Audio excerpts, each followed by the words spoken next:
Species. He love me, he give me all his money. That Gucci Prada comfy, my sugar daddy.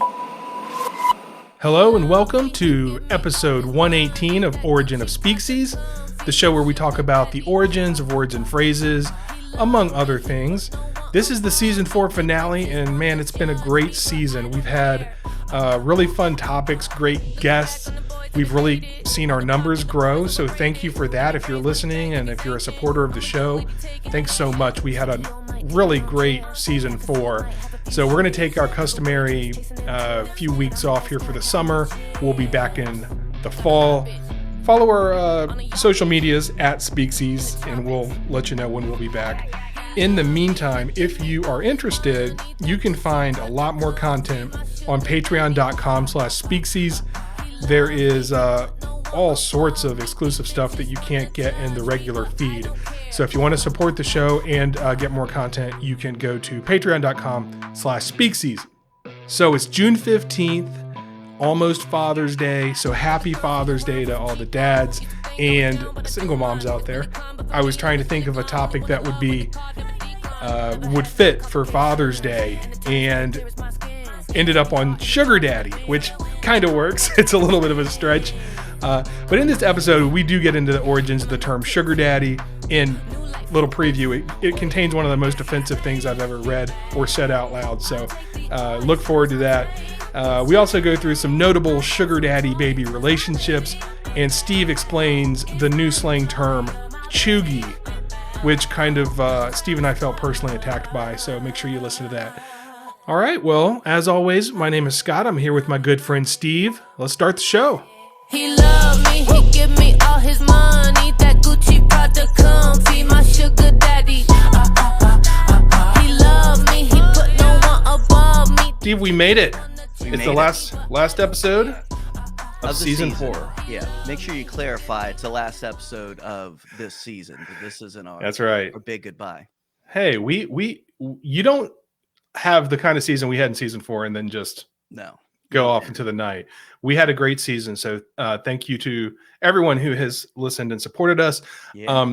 This episode comes out on June 15th, which is 5 days before Father's Day. Yeah. So I thought it would be a perfect time to celebrate the dads, say Happy Father's Day, and we're going to do the term Sugar Daddy. Yeah, this could be, I've always been interested in the history of this term. And maybe, if someone's out there listening and they're not sure what to get your dad for Father's Day, instead of that necktie and, Hallmark card, maybe you'll get some new ideas out of this. One thing I found, a couple things at the top. So I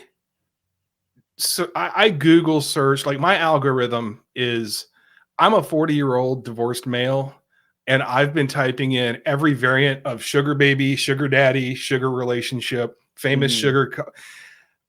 And my algorithm is pretty much set now for the rest of my life that I'm going to be getting ads for these websites. There are a ton, even doing the research, like looking for the origin of the term. There are dozens of websites with like kind of a copy paste of the origins, right? That are like sugar daddy dating sites. So they're out there, guys, if you're interested. So there's not like an Amazon there that's like dominating the market. There's lots of mom and pops out there. I didn't go too far down the rabbit hole just because of the aforementioned, it could also be one of those things where you get too deep into your research and your work, and then the next thing you know, it's like, I'm coming home, which, by the way, as we'll get to in a minute, sugar daddy is kind of more specific. I don't know that I would necessarily qualify to be a sugar daddy, unfortunately, as I may have given away with my temporary name on the screen for those of you watching. So we'll save that. But I thought that was just a keto version of being a sugar daddy, but I'm interested to seeing how that plays in. Yeah, that would be Splenda Daddy for those of you that can't see it. So you'll hear that come up. But yeah, and the other thing is, Steve and I were talking before the episode. I don't know about Steve. Steve may come down really hard one way or the other. I'm not going to be passing any sort of moral decrees or judgment on whether or not how I feel about sugar daddies or sugar babies. So we're going to talk about the origin of the word, what it means, just in case, you're a small child listening to our podcast and you don't know what a sugar daddy is. We'll define it for you, and your parents will thank us for that. Especially your dad. Yeah. Dads. Hey, this is for you, Dad. This is for you, dads. You, Dad. Yeah. I learned it from you. So before we get into all that though, I mean, I was thinking back, when did I first hear this term? What is my memory of sugar daddy? Because certainly I didn't initially know what it was. It's not one of those things you kind of hear and know what it means when you're 12. And for me, it was the candy, which I think I would say I'd put it very low on the candy spectrum.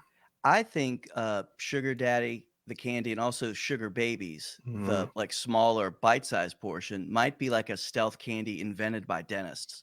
Because when I've had it in the past, I've generally worried of, my concern has been, are my teeth and or fillings going to come out with this candy? Like because it will fasten to your teeth.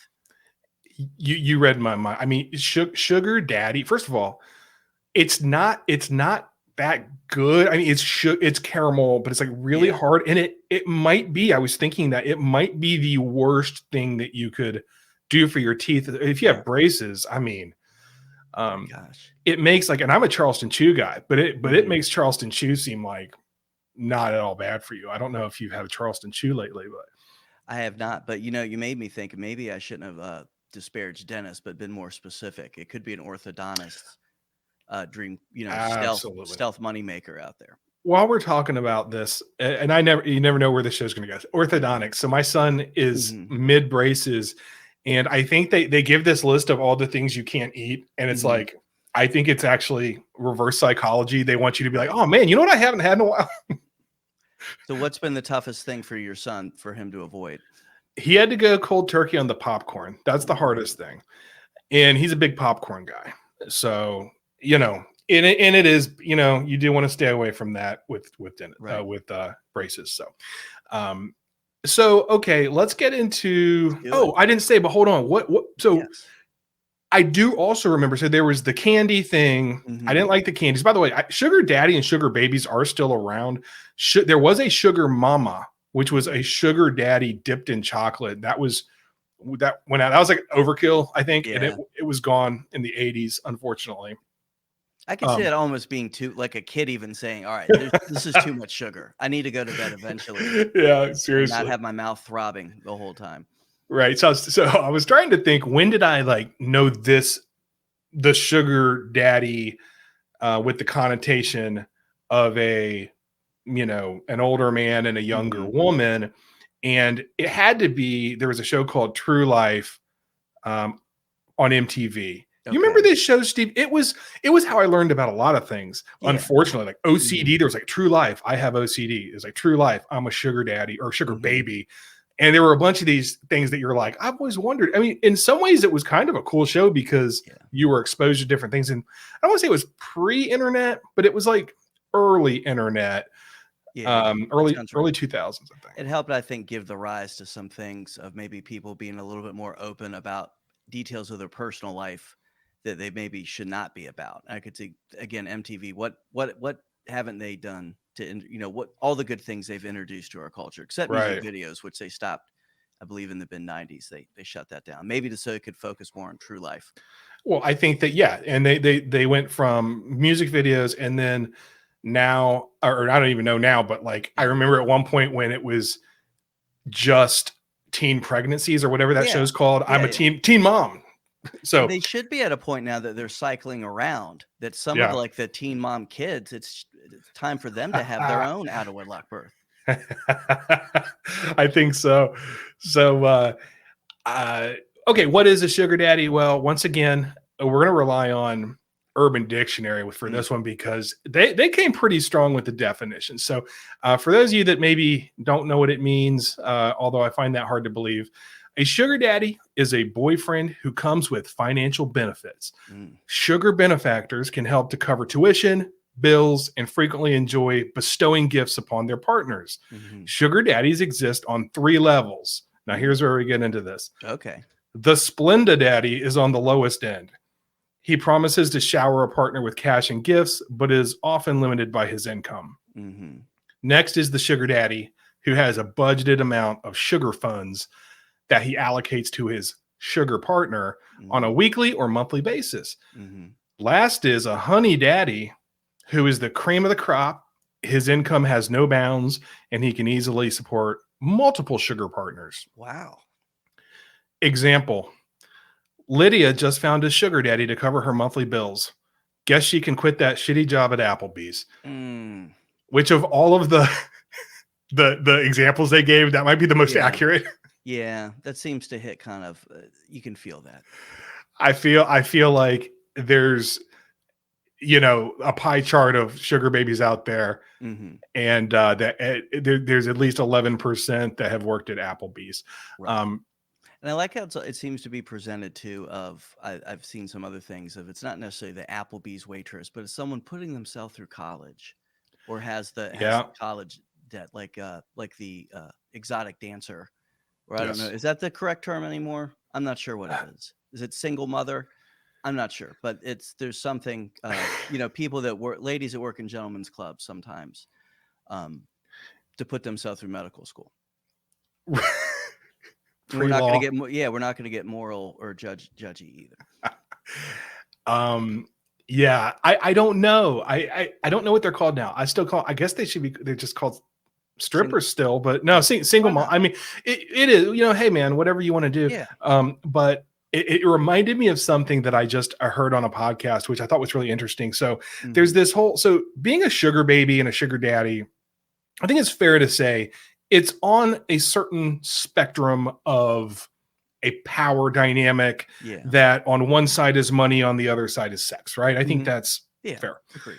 It's somewhere on that spectrum. And I was listening to a podcast the other day, and they were talking about back in the 20s, they had, I think they called them ticket girls. Okay. Now, these weren't prostitutes. These weren't strippers.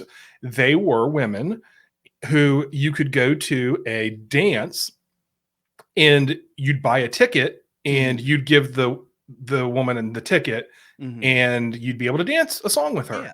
So I thought that was really interesting because I'm like, there's nothing now. Of course, what happens from there happens from there. And even in the podcast, they were talking about how obviously like gentlemen would be, so you have to call them gentlemen, right? Like, why do we have to call them gentlemen? Right. That's when the gentleman's club. I immediately switched over to gentlemen. So when men would want to hang out with them more, maybe they could pay more, but it's an interesting idea. I'd never heard that one. So anyway, some other examples, because I do love examples, of using a phrase, a word or a phrase in a sentence. And I love these so much because I remember being back in like 7th grade English, and you'd have to diagram a sentence. They'd give you a sentence. And they were all pretty boring. It was, Jack and Lisa are going to the store or whatever. I want to know who comes up with these. So this was a website that I stumbled upon, which also, by the way, I think if you ever use the phrase a website I stumbled upon, that's a tell also. Yeah. And there's going to be pornography involved probably. Yeah. Like you would never say like, I stumbled upon Bloomberg this morning when it was like, no, I don't know how I got there. I logged in. Next thing you know, I stumbled upon this website. So, but I did actually in my research here, which is going to be a recurring theme, research. Right. Here's a few examples. It says, again, the website is called sentencedict.com. Dict, D-I-C-T. And I think what they were trying to say was like sentence dictionary. Yeah. But it's a little unfortunate in the context that we're using it in. So sentencedict.com had a list of how you can use, and I think maybe, I don't know if this is for people learning English as a second language, like learning idioms, but here's just like reading right in line of what they had. They had 4 examples. First one, you need a sugar daddy. I'm the Mac. And if you need $1, holla, because I got a whole stack. The next one, Betty Morgan got a fur coat from her sugar daddy. That's pretty good. Yeah. The third one, Cynthia is looking for a sugar daddy to take care of her. Okay, that's All right. 7th grade. Fourth one, in fact, I will do a horse for a sugar daddy. Wow. Record scratch, right? Like Yeah. I'm reading down this list and I'm like, I have to read that again. What's going on with the horse? So, the internet, you stumble upon things. Yeah. So so there's this Splenda Daddy thing versus a sugar daddy versus whatever the third one was. Basically, it's like, look, you either have some money to support a sugar daddy or not. So I looked up like what's a good amount of money for a sugar baby. Okay. So if with Zillow, you can get an idea of how much your house is going to go for or how much you need to spend. You can maybe do the same thing. Dude, you just came up with write that down as one of our potential Sugar Zillow. Yeah. That's a business idea. Because again, a lot of this stuff hasn't been consolidated. I found all sorts of things, but the average amount I found and by the way, I'm again going to get targeted ads because of this, is actually, what would you guess would be a good amount this is not like it's not like a moderately attractive woman. This is like an attractive young woman that can pretty much date anybody. What would be a good monthly fee, you think? Stipend or fee? Yeah. Okay. I would say it would have to be, I would say at least, and I'm not going to go in with the number I think it would take someone to date me. I would say maybe $2,000, $3,000 a month. Okay, sounds like somebody's been doing their homework. You must have stumbled across a couple of sites. Yeah, definitely wasn't looking for anything else. $3,000 per month. So you were right on point. I was afraid you were going to say something like $50,000 a month, but yeah, $3,000 a month. I mean, But anyway, so again, I will tell another story too before we get into the origin. Because it's kind of interesting. The origins are kind of interesting.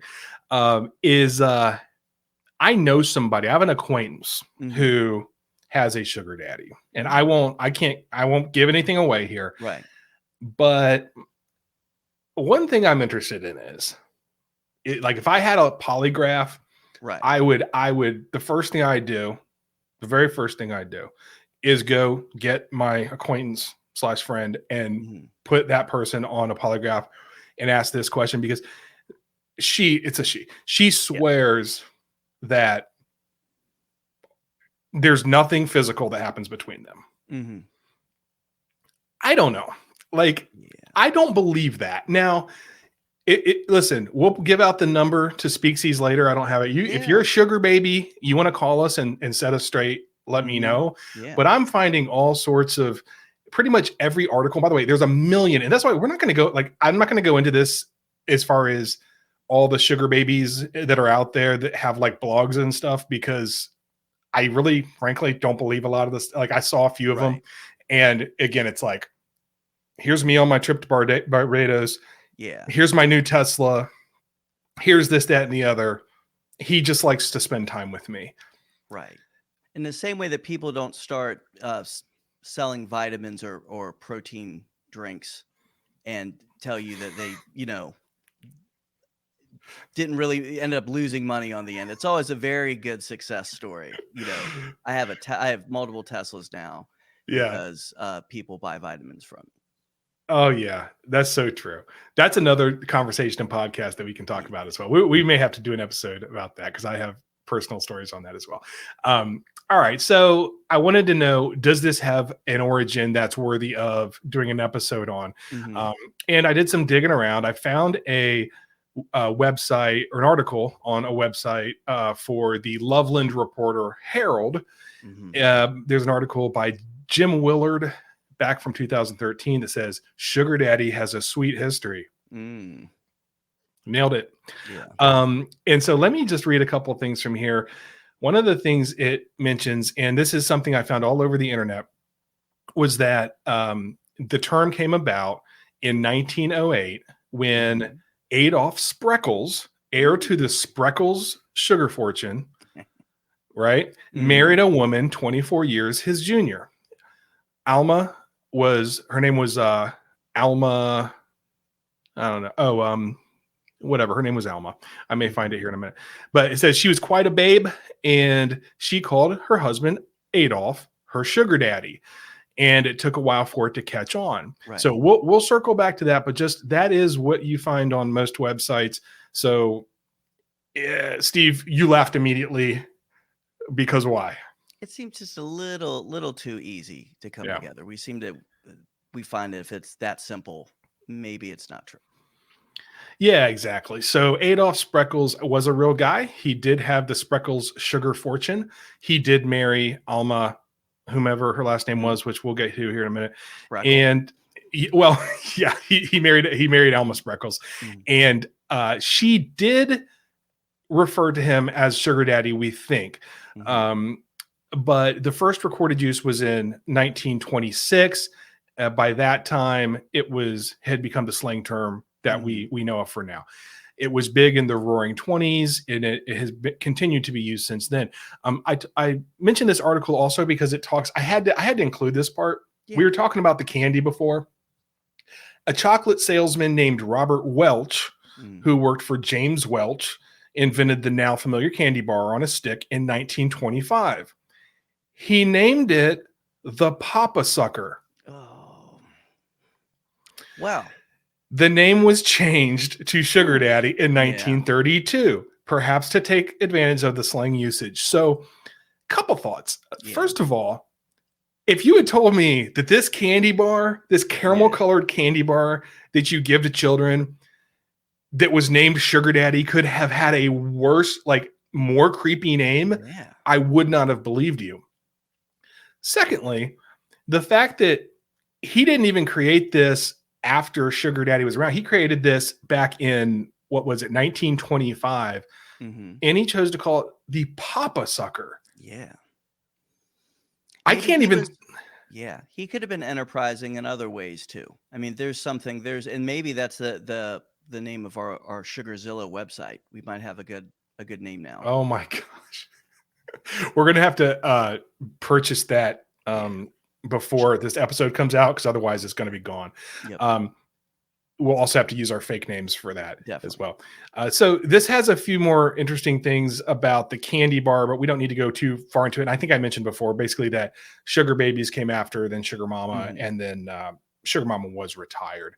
So as usual, after reading everything else I see, that has the same thing that I'm not really sure about, I go to Worldwide Words. So let's go to Worldwide Words and see what Michael Quinion has to say about it. So one of the reasons why people think that Adolf Spreckles was the original Sugar Daddy was that his mistress, who I guess ended up becoming his wife. So it's Alma de Bretteville, who was initially his mistress, then became his wife. She was quoted as saying, "I'd rather be an old man's darling than a young man's slave." And I think that might resonate with sugar babies of today. Yeah. So someone had written in asking him, "Hey, is this legit? It feels maybe like it's too kind of." They had the same thoughts we had, and he says it's an interesting story. It's probably not true. Some more facts about the Adolf Spreckles situation was he was the scion of the California sugar family. This says 23 years older than Alma de Bretteville. They were married in 1908, and they stayed married until his death in June of 1924. But as I alluded to, no contemporary reference links Sugar Daddy with either of them. No contemporary reference. Right. The only thing he could find in print is a detailed story from in something called the Baytime Informer from November 17th, 2009. And they actually said, yes, she is quoted as saying this, but this is a proverb that's well known from the 16th century. This thing about, I'd rather be an old man's darling than a young man's slave. Right. So as he says in Worldwide Words, it's always hard to prove a negative. it feels doubtful. It's possible that she was the first person to say sugar daddy and she used that quote because she had heard it and was just quoting it. I don't think that's it. The first known use of sugar daddy that we can document is, I had to read this one too.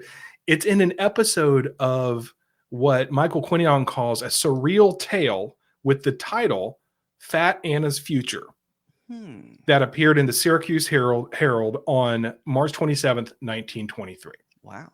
I'm intrigued. Well, guess what? You're going to have to stay intrigued because I looked and looked for, and this hopefully will make you laugh. I looked for Fat Anna's, what is it again? Fat Anna's Future, because I knew how much because this is like a Steve thing. Oh yeah. Like, and actually I would like to put you on the task here. We could follow up, but guess what? Good news was when I Googled Fat Anna's Future, there were lots of results. The bad news is those results were all for sugar daddy websites who have either ripped off Michael Quinion or somebody else I see again, there's something that they're doing with Google searches where it's like they put the origin, but then like, oh, by the way, if you're searching for this, since you're here, since you're thinking about it, since you stumbled upon this website. Exactly. We look what we have for you. So what Michael Quinion calls a coincidence is that this happened in 1923, and let's see, there was another sort of story that happened 2 weeks before. This wasn't a story; this was an actual event that happened. That the body of Dorothy Keenan King was found in her New York apartment. So who is Dorothy Keenan King? She went by Dot King, and she was a former model and unsuccessful actress who had become what was then called a vamp. So a vamp at that time was used as a woman who used her attractiveness to target men. So she had been set up in an apartment, given lavish presents by an old tycoon named John Kearsley Mitchell III, who used the pseudonym of Mr. Marshall. So we're definitely getting into sugar daddy territory here. Heck yeah. He was publicly unmasked in press reports on March 28th. So what's funny about this is that Fat Anna's Future came out on March 27th, 1923. Then in newspapers the next day, March 28th in 1923, John Kearsley Mitchell was in the papers. There was a formal photograph of him, and underneath it said, and this is from the Kingston Daily Freeman in New York, John Kearsley Mitchell, son-in-law of K.T. Stotesbury, multimillionaire of Philadelphia, has been revealed as the mysterious Mr. Marshall, who was the, quote, heavy sugar daddy of Dorothy Keenan King, New York model, who was, get this, chloroformed to death in her New York City apartment. So this was obviously a big scandal. Her murder has never been solved. We may have to get Mike Boudet on the case for this one. Yeah. At the time, I'm not going to go too deep down it, but basically this is a whole nother podcast too, was that she was somehow, there were claims that she was tied into a criminal group that wanted to blackmail Mitchell. She became a cause celeb, and she had mentioned the title heavy sugar daddy. So let's get a little deeper into this whole sugar daddy term. Why was it called heavy sugar daddy? Was he a heavy guy? No. What that meant was, so sugar has long been a term for money, a slang term for money. Just like another word, which I won't say, which rhymes with male and starts with a K. Hang with me. I know, but sugar was another one. You like that one better, right? Sugar's good. Yeah, sugar's good. Better. Okay. Sugar was also an endearment, as it is now. You call someone sugar, but it really meant money. So it kind of makes sense. It was also African-American slang, which had reached a wider audience via blues lyrics. Where have we heard this before? Daddy was a reference to an older man, of course, but it also had a link to African-American slang of that era, where a daddy was just what someone would call a lover. There was no implications of age at all. Yeah. So a heavy sugar daddy essentially meant is an older man, a lot of money, and it's a lover. And he used that money for what would have then been certainly thought of as immoral purposes. Right. So to quote Herbert Corey, who wrote about this in a widely syndicated newspaper about Broadway slang the next year, it was the Sioux City Sunday Journal. Herbert Corey says, a daddy is a good thing. And when the daddy is a very good thing indeed, he becomes a sugar-coated daddy. As recent stories in which unfortunate vamps of Broadway appeared as the victims of murder. When a vamp gets a sugar-coated daddy, she puts him on the merry-go-round until his money has spilled. Some say he goes through the separator. But Broadway slang is of the day only. So you can kind of tell the way that's written that it kind of has a certain vibe to it that I don't know what some of those words mean. Essentially. But at least no one said Papa Sucker. No, thank God. Well, now you did, but that's okay. Oops. Hey, the more you say Papa Sucker, actually, no, let's not say that anymore. Yeah, I don't think we want to increase our Google traffic on that term. No. Until we establish our Sugar Zillow. Yes, and that will not be in the tags for this episode. However, I want to sort of finish this piece of the episode by giving you another term that that replaced Sugar Daddy for a minute, and then Sugar Daddy went out. A year after this, so 1925, there was a newspaper report that said Sugar Daddy had been replaced on Broadway. Because remember what Herbert Corey said. He said, this is what it's called now, right? But it only lasts for the day. So they had to come up with something else. As we know, that 20 slang, man, it kind of turned over. Yeah. So it had been replaced on Broadway by Big Butter and Eggman.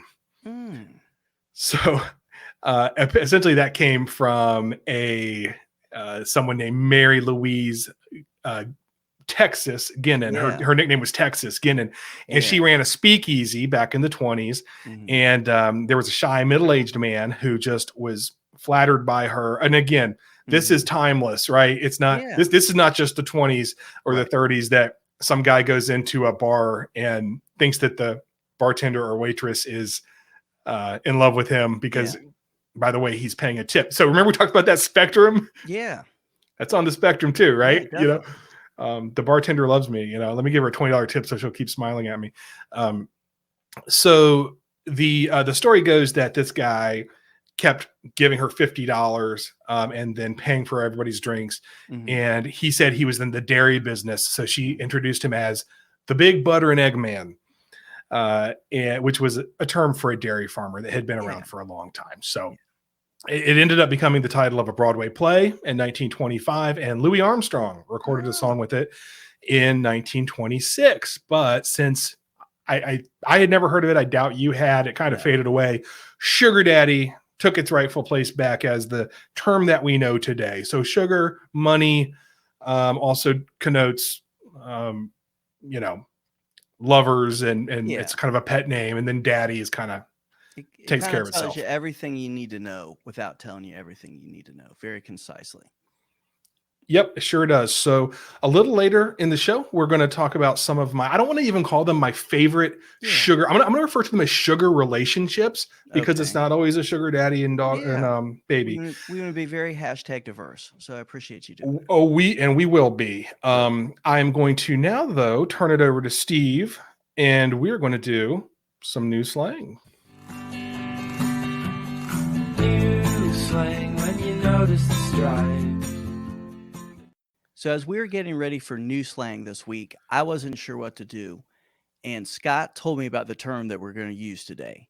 And it was one of those things that as soon as I heard Scott told me about this term, I feel like I see it, I hear it everywhere I go. And that term is? Cheugy.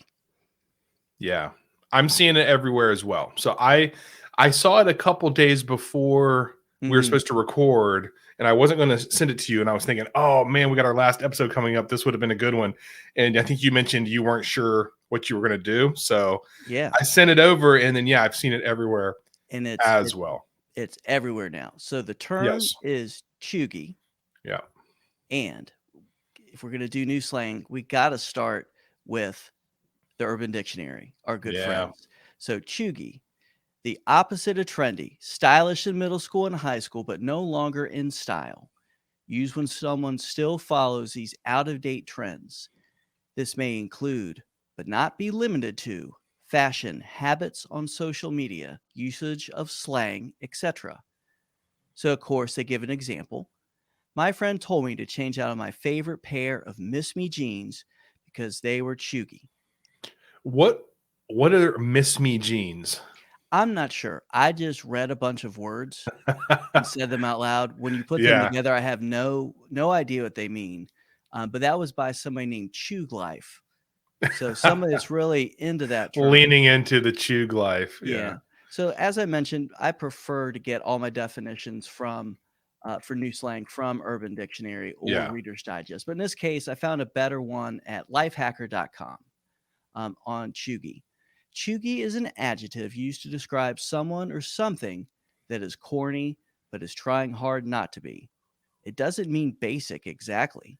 It doesn't describe the generic. It's more aimed at people trying too hard but still missing the mark. In other words, it's an insult tailor-made for Generation Z to throw at aging millennials. Wow. So millennials, you're getting old when it's like Exactly. Because how many generations below? We're both Generation X. Mm-hmm. Then there's millennials. Then there's Gen Z, I believe. I was talking to someone who was right on the border. Like, I think her birthday was like between Gen Z or like right on the week of, she could either choose Gen Z or millennial. Mm-hmm. And we were talking about generations. And she's like, no offense. She goes, nobody cares about Generation X. And I was like, we don't either. So that's okay. Yeah. That's kind of the defining thing about Generation X. We don't care. We're not too worried about it. We'll pick up what the boomers knocked down, and we'll try to teach millennials how to operate in public and look people in the eye when they speak to them. That's right. We'll teach you how to drive a stick. Oh, no, we won't. No. So, when I felt like I got an idea of what cheugy means, but I felt like I needed more. So I went to the newspaper of record, the New York Times, and they actually had an article on this, which reflects well on it. Does this reflect well on the New York Times? I don't think so, but still, we're going to go there. So quoting from this article, it's not quite basic, which can describe someone who is conformist or perhaps generic in their taste. Mm-hmm. It's not quite uncool. It's not embarrassing or always negative. Cheugy can be used broadly to describe someone who is out of date or trying too hard. And then I'm sorry, go ahead. Well, I was thinking about my son, I guess he just turned 14. So I guess he's Gen Z. He started using this term. So there's something about this trying hard thing that I don't think we ever thought of as a negative, but he uses the term try hard as that guy's a try hard. Right. And sometimes he'll call somebody a sweat, like in terms of, usually like in terms of, he's like, oh, these guys are all sweats. I'm like, what the heck is a sweat? It's like, oh, they're a try hard, they're a sweat. So it's like something about, it's not cool because you're not just cool and laid back and ironic about everything. You're like earnest in trying to do something is like, so maybe there's a touch of that. I think there's definitely a little bit of that there. And it also makes me think of like the inverse of a slacker. Like it's negatively defining someone. Instead of someone's a slacker saying they're not trying too hard, saying that someone tries too hard could be the Gen Z spin on things. Yeah. So I'm still not sure what this term means, but I'm going to stick with the New York Times, and they give us some things that are cheugy.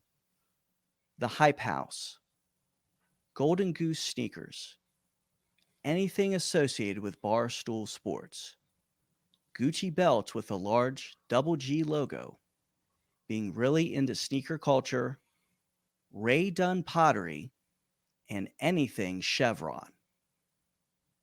So if you were looking to the New York Times to help clarify what cheugy is by examples, I don't think that helped at all. And I feel like I'm more lost than ever. And I don't know what gasoline has to do with it either. I think the Chevron is the pattern Chevron. But going back, something just clicked when you said, so first of all, yes, I don't know. I'm actually a little shocked that not saying I keep up with all the trends, but I don't know what most of those things are. Golden Goose, sneakers, all these things. The Barstool Sports, you know what I just realized, because I'm sitting here going, what? Why would they bring Barstool Sports into it? But you know what the most popular podcast on Barstool Sports is? Call Her Daddy. Yeah, that's my favorite true crime podcast. Right. So I don't know why they're taking a shot at them. I thought, but maybe true crime is now Cheugy. Oh, wow. Who knows? It could be. I didn't give up at the New York Times. I continued to search. And as I continued to search, you could tell I got more desperate, as evidenced by my next resource, Instagram, an account called justme.rod. And at justme.rod, he has a post that lists things that are Cheugy. Are you ready? Bring it on. Girl boss energy. Cheugy. The pattern, chevron. There we go. I almost called it chevron. That would be a rapper I would listen to, by the way. Little chevron. Anything that says, but coffee first, especially if it's on a wood sign. Ugg boots, big ass scarves, which kind of bothered me. T-shirts that say "Yes Way Rosé," and one that really baffled me: cruise ships. Yeah, that's weird. Yeah. The rest of that, by the way, I'm glad you said at the beginning, like, this is not the same as basic, because this is everything you're saying now. This is like pumpkin spice lattes, Uggs. This is like the girl at the winery taking pictures by the field with the horses. I mean, this sounds basic to me, but I guess there's the extra flavor of, I don't know. Who knows? Does anybody really know? I don't know. Well, Justme.rod thinks he knows, because he has a follow-up post. And if you would have noticed that post seemed kind of female centric. Yes. He had one dedicated to men. Oh, hell no. So here's some things that Justme.rod thinks are Cheugy for men. Energy drinks. Joe Rogan, which I found a little bit offensive as a podcaster, especially. And the fact that I recognize those two words together. Cloth flip-flops. Okay. Dunder Mifflin merchandise. What? Now, this next one baffles me. Okay. Lasagna. No, hell no. And I saw that in multiple places. There's some anti-Italian prejudice going on here. Anti-Garfield prejudice going on. Maybe there's Jim Davis haters out there trying to get their revenge on Instagram. I feel like, I'm sure you didn't spend too much time going down like the list of each of these, but I do. Yeah. Cruise ships and lasagna. What the hell? Yeah. Those aren't trends. Yeah. And I don't know. Don't mess with pasta. That offended me. So Joe, by the way, Joe Rogan is he's so big now. Well, he has been big for a while, but it's like not cool. It's cool to not like Joe Rogan. But guess what? Who cares? He doesn't care. He doesn't pay attention. And I don't either. I'll keep listening to him. It's kind of like people who hate on Fleetwood Mac. Fleetwood Mac sucks. Right, we'll talk about that later. We will, for sure. All right. Now the last few kind of hit close to home. Okay. There's more for men specifically? Yeah, more for men. Oh. Golf polos when you're not playing golf. That's hitting close to home. That's when I feel like it's summer formal wear. Right. It's going to be a golf polo. Cargo shorts. What? As a dad, you got to have if you can't wear a fanny pack, if that's not acceptable. Well, you've embraced the chubby style small shorts, but I got the legs for it. But there's times where I have to carry multiple things. Yeah, the cargo shorts backlash has been happening for a while now. But you know what?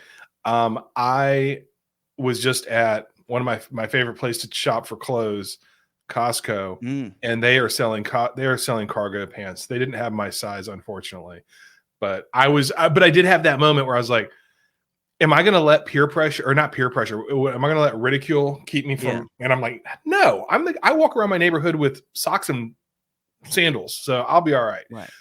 With cargo shorts. Especially so how dare you? From a guy from Instagram. Well, also hearing it, you said his name is Justme. just Josh or something. Just me.rod. All right. Well, just anything with your name after it is Cheugy. So I will turn the tables on just me.rod. Although I've seen the video, you sent it to me, and it is funny. So he did a good job on this. Although I disagree with many of them. Well, I'm not done yet. I saved the worst one for last. Okay. Buffalo Wild Wings. What? Yeah. Okay. Truthfully, I know that Cheugy isn't aimed at old people like us, but as I sit here drinking my sugar-free Red Bull and I go to Buffalo Wild Wings like once every couple weeks, I'm fine with cargo shorts. I do feel a little attacked, but I do too. I mean, as we've been speaking, I've had to return my order of UGG boots from Amazon, and I don't even know what I'm going to do with my No Way Rosé shirt after this. But I think what's interesting about this, one, is it's a term used from Gen Z to disparage millennials. Yeah. And frankly, anything that disparages millennials, I'm kind of into. But two, it's a word that there's always around. There's always a need for the younger generation or people who think they're cool to take shots at people that are older and or not cool. And I remember when we spoke with MC Search a few months back, he talked about he would, discuss hip hop trends with people, and he always used the term "you late," and someone would figure out something after he had. And I am fine with MC Search saying that. I never want to see him hear him say Cheugy. No. But at the same time, I'm going to say I actually like this term. I think it's a good, concise way to point out that somebody is out of fashion and out of touch. And another thing I like about it is the fact that I like it probably will kill the term. Yeah, word will get out. So you're giving this a thumbs up for new slang. I'll give it thumbs up too, just because I like the way it sounds. I'm still a little confused as to what it means, but especially the Yes Way Rosé and like the wooden signs and all that stuff. I think it's funny to kind of make fun of that stuff. Although I don't think it's funny to make fun of all the good stuff I like. No. So this, you get 2 thumbs up for Cheugy. And I think we've officially made Cheugy for new slang. And that's new slang.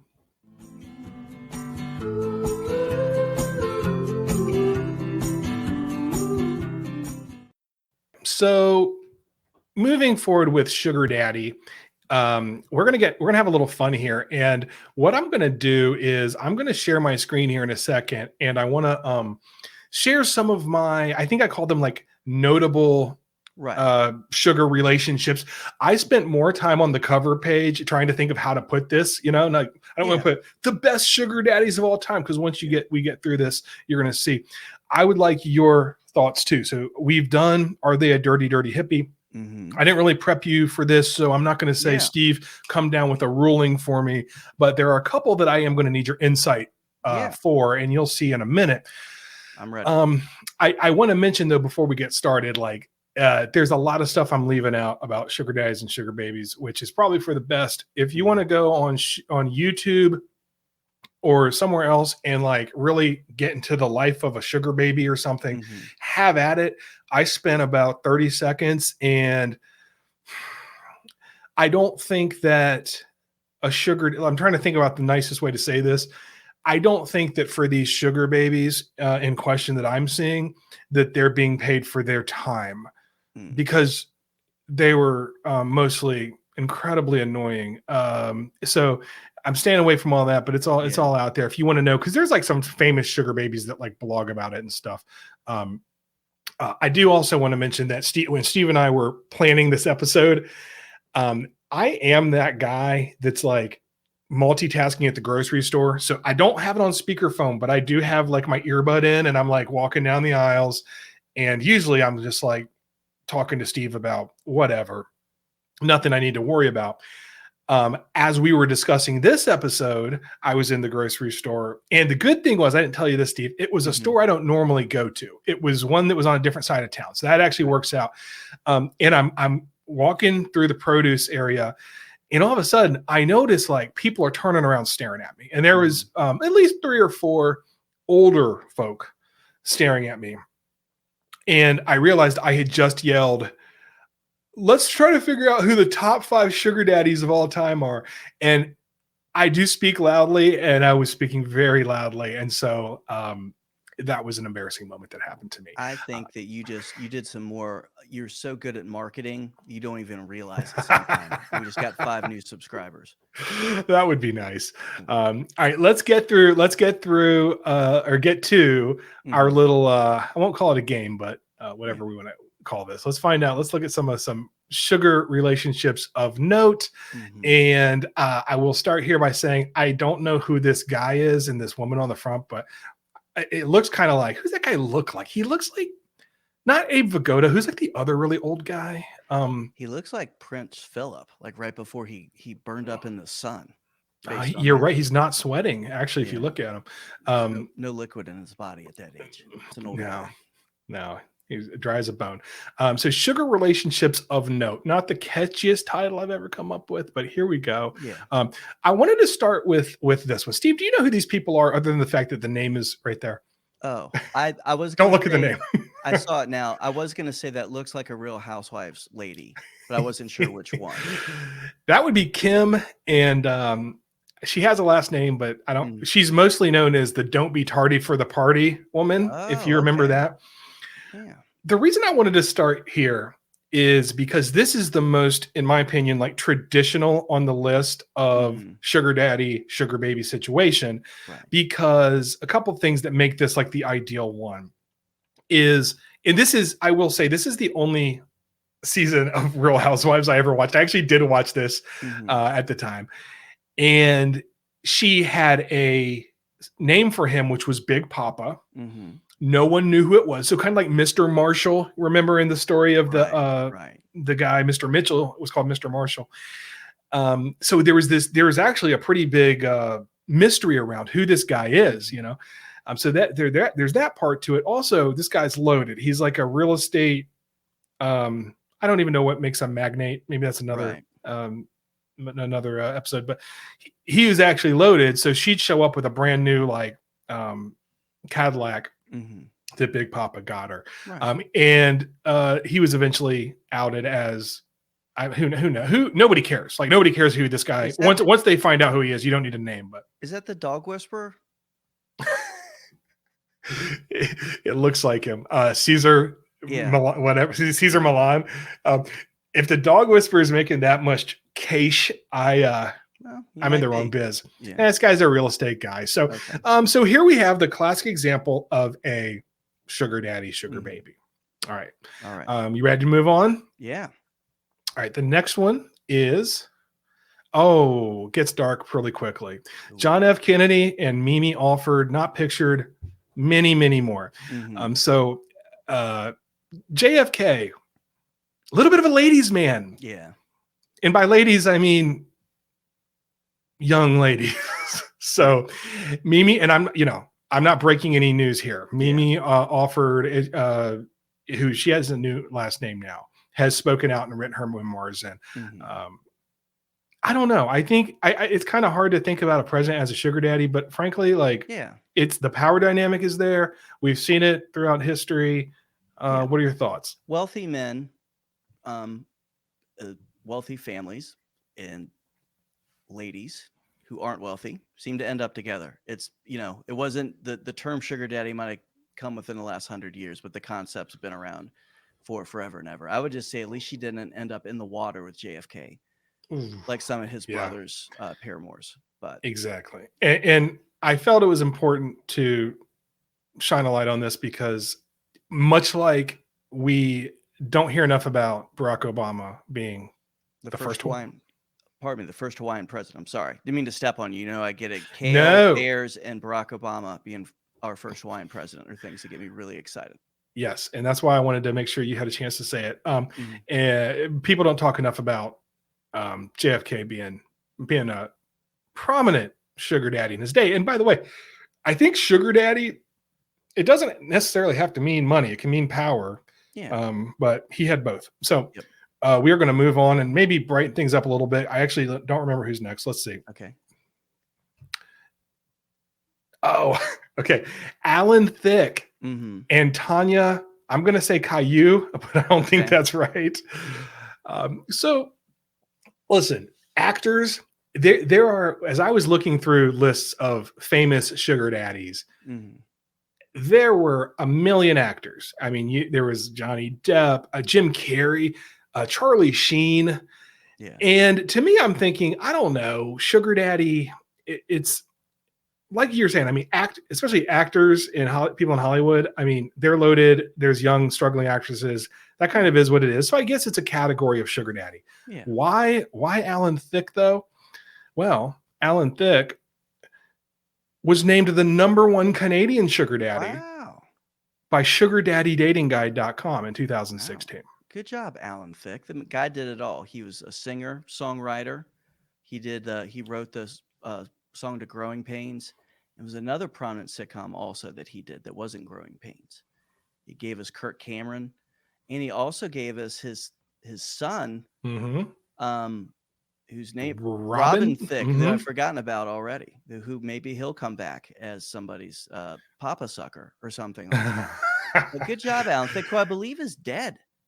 He is deceased. Yeah. So he was Canada's #1 sugar daddy. Yeah. Died in 2016, the same year that he was nominated or that he was named this, which makes me think it was one of those things. You mentioned he had accomplished a lot, but when he got this title, he's like, "What else do I have to do here on Earth?" And that's right. And hopefully he died before his son's song came out. Oh, unfortunately, I don't think he did. The other thing is looking at this, like there's obviously an age gap between Alan and Miss Caillou here, but I think and I didn't look this up, but like I think he's he looks great. Like I don't know how old he is. He's probably 20 years older than what we think he is. So he made my list of notable sugar relationships. Before moving on, I just want to say I remember when Blurred Lines came out. You and I were watching a baseball game at a bar. It was opening day. And you just said to me, "Have you seen that Blurred Lines video?" I was like, I don't know what you just said. And you said, you'll know what I'm talking about when you see it. And I did. Yeah. So if you haven't seen the video, check it out. Okay. So when I think of sugar daddy and sugar baby, the very first thing that pops into my head is Anna Nicole Smith and J. Howard Marshall. What does J. Howard Marshall do? How did he get rich? I have no clue. I know nothing about this man, and I don't care to.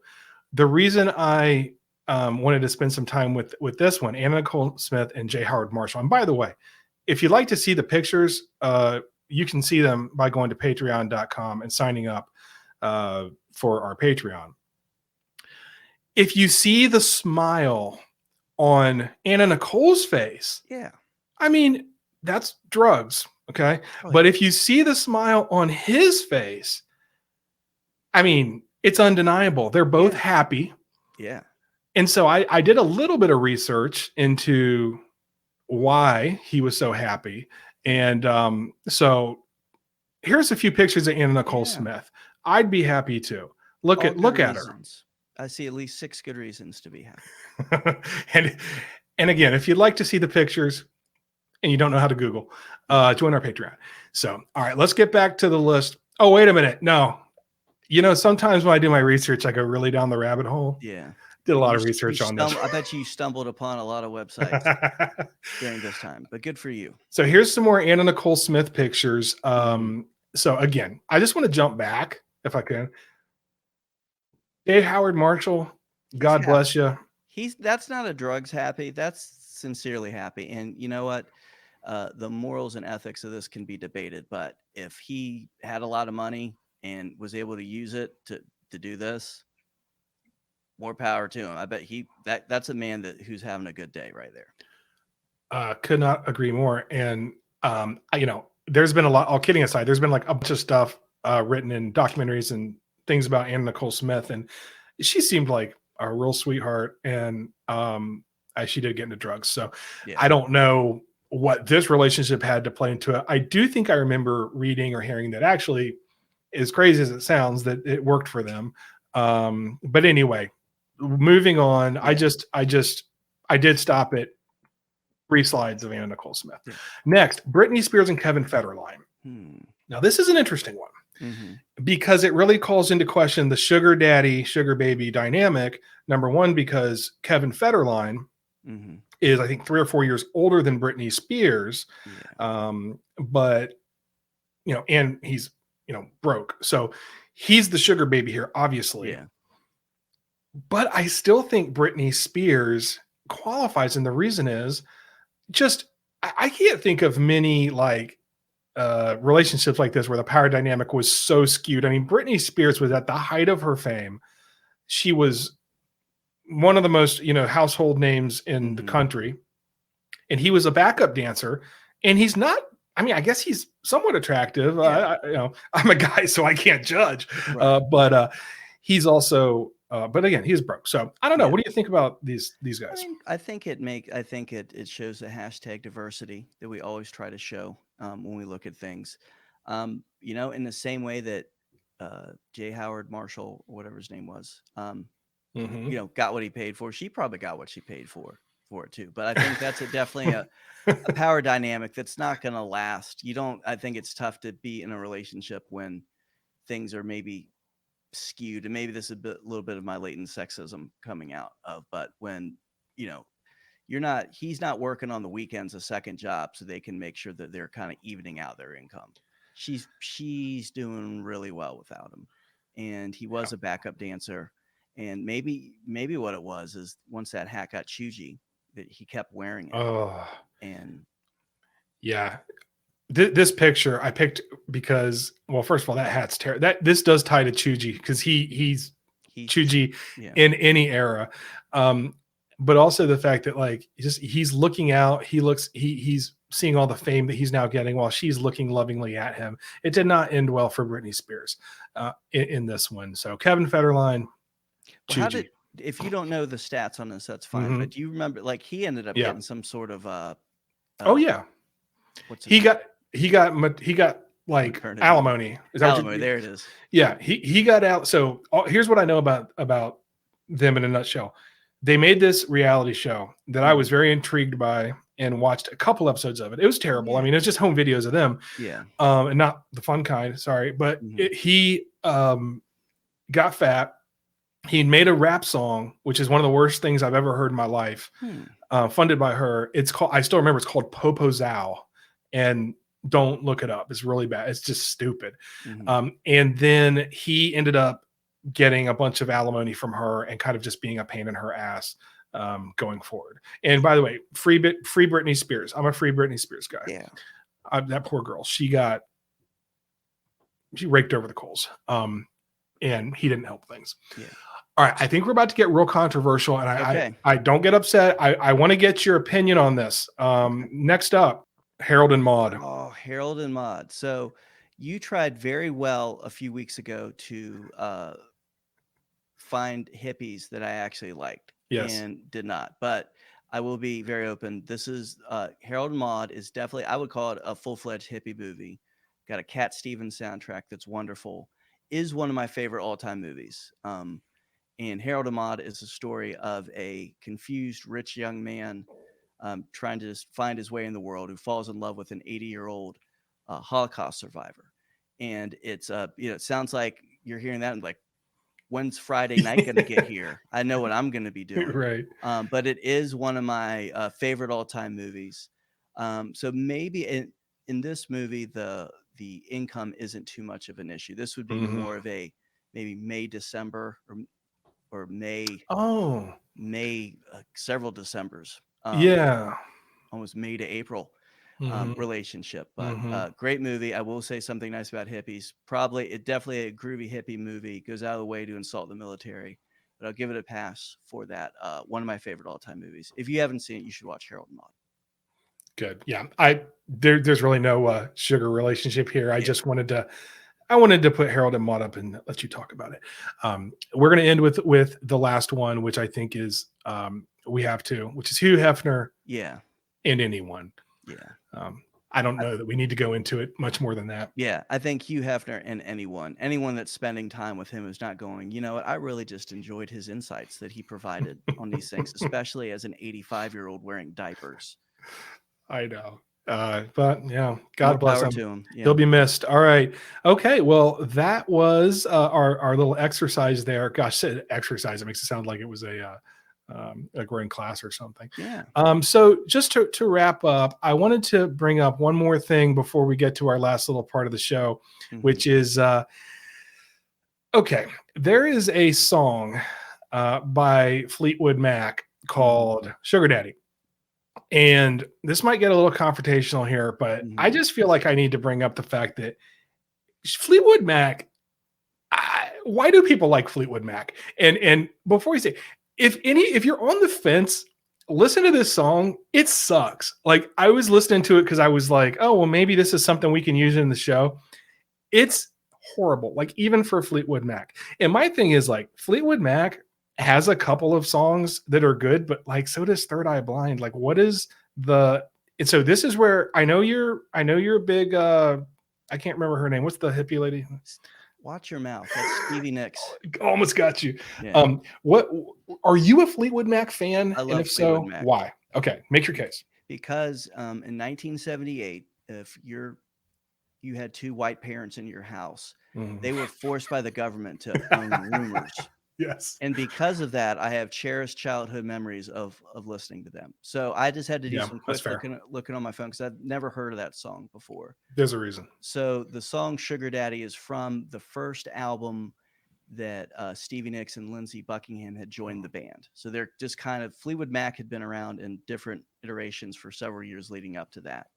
But this is the first album they joined. It was actually the album before Rumors came out. So Fleetwood Mac, I think I could see why people wouldn't like it. It's almost as kind of like they were like, I think very much the prototype adult contemporary kind of rock music your dad would listen to, because it literally was rock music my dad would listen to. But I like it. I think that there's some Rumors, I think, is an album that people look past a little bit because it's this sort of, you always hear the story about how they're all, breaking up with each other during making it. And, and again, you probably have heard it 1,000 times. But there's some deep cuts on the album you might not have heard before. I didn't hear until I purchased the album as an adult. Yeah. Fleetwood Mac's awesome. Well, you convinced me within the first 30 seconds with your answer about it being one that your parents played. You kind of grow attached to it. And I think a lot of people, and it's not my cup of tea, but also I was just listening to a podcast where they were playing Madonna's Material Girl. And I actually love that song. And they were talking about how horrible the song was. And actually everything they were saying made sense. And as I kind of listened back to it, I was like, this actually is kind of a shitty song. But I have such crazy like memories of like hearing that song back in the early 80s and like getting attached to it. So I think there is part of that. And I know I'm in the minority with Fleetwood Mac as well. So so Steve, before we get into the last part of the show, I just wondered if there's been anything going on with you, anything you want to chat about. This is our time to chat. Kind of catch up. Very early on in our show, we had discussed what happens when you lose your barber. And I came close to having that same situation happen to me. So I was getting, might not look like it, but I was getting a haircut the other day. And I noticed my barber, who I've seen for a very long time, was having a hard time getting like the little cape on me. And was kind of like working like my left pec area. And I had to think, what? I was like, well, we've been doing this for a while. Maybe, I'm kind of doing the mental gymnastics of what's happening. Yeah. But I realized that he was passing a business card into my pocket tee, and then kind of whispered to me, he's like, I need to give you my number because basically I won't be here soon. And that's all he could say because we're in the middle of the floor. Oh, okay. And then later during the haircut, he tried to like talk in my right ear, but he unfortunately did it at the same time as he was trimming my sideburn. And it's not my strongest ear. Right. So I will find out soon. I made sure I text him. He's a great barber. And I see another barbershop that's opening up even closer to my house that I'm hoping potentially is him. But he is somebody we did talk about, I think that same episode of like, when you have a great barber, how far away will you drive to keep that barber? And we'll have a chance to put that to the test. Yeah, we're going to find out in real time. Like actually. Yeah, it's going to happen. I had the same thing happen with, and I think I might have talked about that in that podcast where it was same thing happened with the lady that was cutting my hair, who was like, kind of had to kind of give me the like, hey, real quick, I'm gonna, here's my number or whatever. Did the exact same thing. But I take that as a huge compliment because it's a way to shed any of the customers they don't like also. So that means he likes you, because he could have just ghosted you, which we had, I think we did talk about that too, being ghosted by your barber. So I was just glad I was wearing a pocket tee that day. I'm going to go by, if you see me around town wearing a pocket tee, you know why, because that could have gotten really strange especially if I've been wearing cargo shorts. Yeah, he was looking. Is he an older man, a good-looking older man, maybe that has like a pension fund or something? He may be looking for Were you dressed like that? Because he may be looking for a sugar baby. No, but he's good at what he does. He could be. He could be at that level. All right, Steve. Well, we're going to wrap up the show with our new segment, which is your segment called Free Ads. Free ads. So, as we spoke on our last episode, I really enjoy getting the chance to put together ad copy and help Robert Banquette, whose podcast True Facts with Robert Banquette you can find if you're a Species supporter at patreon.com/Species. But I helped him do some ads and put some things together. And it made me think, why don't we do some free ads for maybe some companies that we like and want to kind of get the word out about. And I thought also to do it in a way that maybe kind of is a challenge. Like, I'm not going to like think here's an ad for a company I really like and script it all out. I want Scott to kind of put me on the spot to see what I could do. Because, everybody does, most podcasts will do chewable boner pills. No one, I don't want to do that. I mean, I have a very rigid erection right now as we're speaking. I think I wouldn't be a good spokesman for that. You have dangerously high T. Yeah, I have almost too much T. And then, there's ones that are special grooming clippers. At my house, we use the same pair of clippers for everything and everywhere. Just like my family used to have one sponge, my house, we have one pair of clippers. So I don't think for, those things would be good. So I want to kind of expand our horizons and just see what I could do, what ads I could do. So Scott, hit me with a product and let's see if I can test me. Let's see what I can do. Put together a free ad for somebody. Well, you nailed it last time. Last time was Jack Links, which is meat, which I know you like. So we're going to mix it up this time. Okay. And this will be a challenge. Okay. We're going to do Flying Embers hard kombucha. I thought you said we weren't doing meat. Isn't kombucha Korean barbecue? No, kombucha is something people drink. Okay. It smells like apple cider vinegar. Okay. I thought, then what was that? Oh, I know what it is. Because you told me you went on a date with a girl. You take her out for shibari. So that's Korean barbecue, right? Yes. I was conflating the two. That's Korean barbecue. Yes, okay. Shibari is Korean barbecue, but kombucha is what we're talking about. I got it. Yes. I think I got it. Okay, what's the name of the product one more time? Flying Embers hard kombucha. Okay. This is Steve Glissman with Origin of Species. When I drink kombucha, I drink Flying Embers hard kombucha. Flying Embers kombucha is a fermented drink made with tea, bacteria, yeast, and other stuff a hippie put in there. They also claim that it helps to prevent certain health conditions and can make you feel better. It can address issues from blood pressure to cancer. So when I think of Flying Embers kombucha, it reminds me of back when I was in college. And one of the dorms I stayed in, we had a suite. There were 4 dorm rooms that had a common area. And in our common area, there was a guy that would periodically live there by the name of Toad. So Toad was, I would think in your mind, kind of a stereotypical 90s hippie. He actually sold LSD to some of our neighbors, Alex and Julian, who like to do acid and listen to Iron Maiden. And, spoiler alert, that was the only semester that we saw them in college. But Toad would live in our suite every now and then. So got to see him, probably informed some of the reasons that I don't like hippies. But he was someone I came across quite often. And one day we were kind of hanging out in the common area, and Toad had ended up in our room and came back out. And I don't know if I've told you before, my old roommate and I, Tom, we were filthy. And we used to share just a giant Tupperware pitcher of Kool-Aid that we just constantly kept filled with Kool-Aid, and then would never wash it or pour it into a cup. We would just drink out of it directly. We were dirty people. And then one day I found out that Toad had been near our Kool-Aid. And the reason I figured that out was that same night, Toad and I ended up in a forest together. And it was, I'm not sure we got there. I believe we rode on a rainbow and ended up in this forest. And the forest was very alive. A lot of the trees bushes were speaking to us. And it was a little bit different. And when we were in the forest, I came across a raccoon who called himself Tim the Christmas Raccoon. And on top of the fact that he was a raccoon that was speaking to me, I was, you'd think that would be enough just for me to be provoked into having an interesting conversation with him. But the first thing I focused on was why he was called the Christmas Raccoon. Yeah. And he told me he was called that because he was on his way to the North Pole to meet Santa to get what he wanted for Christmas, which was rabies, which makes sense as he's a raccoon that I generally don't like. I have fond memories of, well, not really fond memories of Tim, but, you would think if I met someone named Tim the Christmas Raccoon who just wanted rabies for Christmas, that's what he wanted Santa to give him.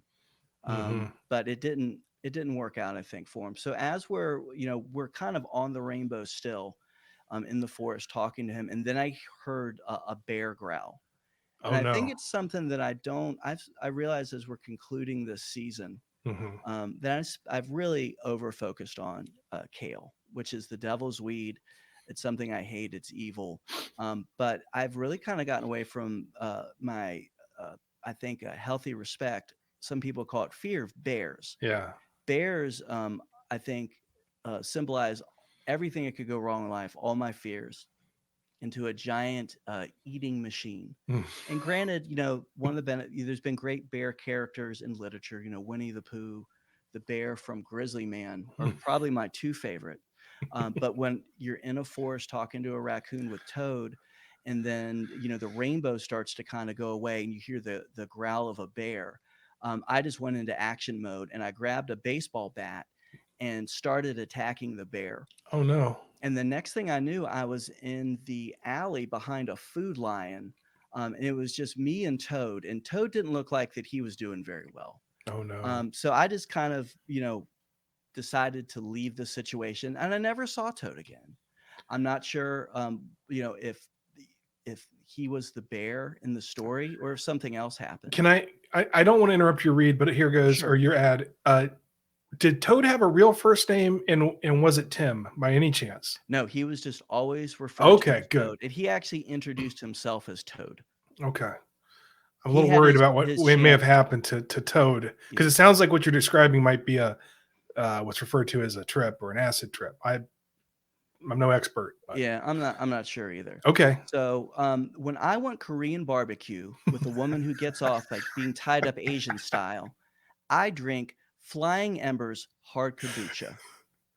Flying Embers Hard Kombucha. The kombucha for me. This is Steve Glissman with Origin of Species.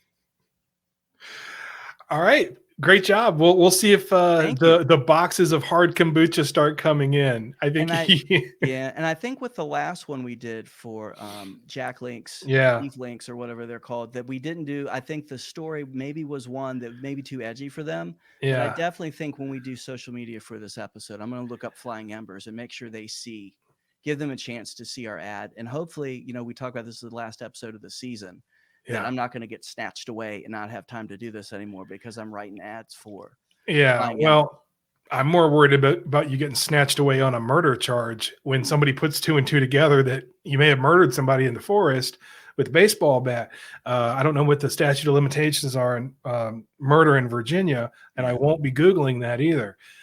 But you don't want to accidentally stumble upon that. Someone probably stumbled upon Toad's body behind a food lion. Yeah, well, I also want to congratulate you on nailing. That was a really hard brand name too. Flying Embers Hard Kombucha. You definitely nailed that, and that might have been the problem with Jack Links, was that we had to we had a little bit of trouble last time with the name. So we're going to wrap up this episode. I want to say that we appreciate everyone listening. And when we come back in the fall, we're going to be stronger than ever, fitter than ever. Steve's already looking sexy. I'm gonna try to lose some weight right now. My goal is 40 pounds between now and then. So the next time you see this face, it'll be a little less fat. Still fat, don't worry. That'll never change, but it might be a little less fat. If not, well, I'll be ashamed and I'll have to own up to it. But all right, with that said, thank you for listening. And Steve, I guess it's outro time. Yeah, so do you want to roll right into it? Yeah, let me just roll right into it. Let's do it. Thank you very much for listening to Origin of Species. If you enjoy our show, leave us a review on Amazon Podcasts. Go out there, give us a 5-star review of some positive words about what you think about our show. If you really like our show, think about becoming a Species Supporter at patreon.com/species. All sorts of options there for you, no matter what you donate to support our organization or podcast. We're not really an organization. You get access to all the benefits, which includes unedited episodes of our shows, the full videos, also full video interviews with our special guests. And also when Scott loses 40 pounds, he will come to your house and he will dance for your family during dinner. And to add to the surprise element, he won't tell you when he's coming, but it might even be a holler. Support Origin of Species by going to patreon.com/species. That's patreon.com/species. Bob's your uncle. Watch out for bears. Kale is from the devil.